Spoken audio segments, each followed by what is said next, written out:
Hello, I'm Scott Bruce from Integrity Wealth Consulting with an educational economic update for October 2017. In this month's video, I'll discuss some of the major headlines that influenced markets in September and provide insight into what these developments could mean for you as an investor. Please stay tuned at the end of this video for a required disclosure statement. As we enter October, the third quarter of 2017 is now behind us. While we still have to wait to receive most quarterly data, one detail is certain. Major indexes performed well between July and September. The S&P 500, Dow, and NASDAQ all had positive performance last month and gained at least 3.9% for the quarter. With all of this growth, we have seen the indexes hit a number of record highs, and the quarter's last trading day on September 29th was no different. Both the S&P 500 and NASDAQ closed with new records, with the NASDAQ reaching new heights for the 50th time this year. The Dow closed only 0.1% away from its record high and notched its 8th straight quarter of gains for the first time since 1997. The S&P 500 also ended the quarter up for the 8th time in a row, and the NASDAQ had its 5th straight quarter of gains. Between the recent weather disasters and geopolitical tension, last month's positive market performance might seem surprising. But rather mirroring this volatility, markets were relatively calm. In fact, the S&P 500 had its least volatile September in history. Now let's look at what happened last month and what may be on the horizon.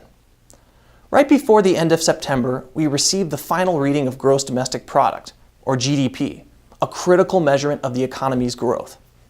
The data showed 3.1% growth in the second quarter of 2017. This reading slightly beat expectations and indicates that the economy is growing faster than many people anticipated. In addition, the latest readings of personal income and consumer spending increased. The services sector also showed growth, with 15 of 18 industries in the ISM Non-Manufacturing Index having positive readings. Last quarter marked the first time in 6 years that corporate earnings had 2 solid quarters in a row. But the economy still has room for improvement. Industrial production and retail sales fell in their most recent reading. And the Fed's preferred inflation indicator, the PCE, once again showed that inflation is far from the 2% rate that the Fed hopes to see. Nonetheless, the Fed has stated that it plans to raise interest rates 4 times before the end of 2018. If inflation remains low, they may have to rethink this plan. One change the Fed will be making is to begin lowering their massive balance sheet this month. During the Great Recession, the Fed plunged trillions of dollars into the economy.